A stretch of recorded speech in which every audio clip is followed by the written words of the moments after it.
কোরআন শরীফের মধ্যে যদি আল্লাহ রাব্বুল আলামিন আর কোন সূরা নাজিল না করত, আর কোন আয়াত নাজিল না করত, শুধু এই সূরা আসরটাকে নাজিল করত, তাহলে উম্মতের হেদায়েতের জন্য যথেষ্ট হয়ে যাইত। জোরে বলেন সুবহানাল্লাহ। এইটা সাহাবীর একটা আমলের সাথে আমাদের আমলের মিল হয়ে গেছে। এখন যদি আর কোনো বয়ান হয় তাও লাভ, আর যদি বয়ান নাও হয় তারপরেও সাহাবা ইকরামের একটা আমলের সাথে আমাদের আমল মিলে গেছে। জোরে বলেন সুবহানাল্লাহ। কারণ সাহাবা ইকরাম যখন একজন আরেকজনের সাথে দেখা হইতো, তারা একজন আরেকজনকে এই সূরা আসর তেলাওয়াত করে শোনায় দিত। জোরে বলেন সুবহানাল্লাহ। তাহলে এই সূরা অনেক বড় গুরুত্ব, এই সূরার অনেক বড় মাহাত্ম্য, অনেক বড় ফজিলত।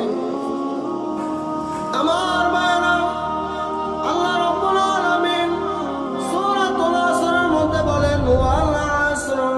আল্লাহ রাব্বুল আলামিন আসরের কসম খাইতেছে, কালের কসম খাইতেছে। এই কালের কসম খেয়ে আল্লাহ রাব্বুল আলামিন বলতেছে ইন্নাল ইনসানা লাফি খুসর। দুনিয়ার মধ্যে যত মানুষ আছে সমস্ত মানুষ হায়াত সংক্রান্ত বিষয়ে ক্ষতির মধ্যে রয়েছে।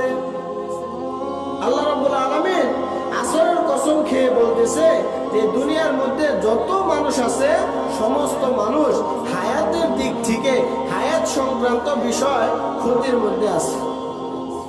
এখন আসেন যে আল্লাহ রাব্বুল আলামিন এখানে আসরের কসম কেন খাইলেন? সময়ের কসম, কালের কসম আল্লাহ রাব্বুল আলামিন কেন খাইলেন?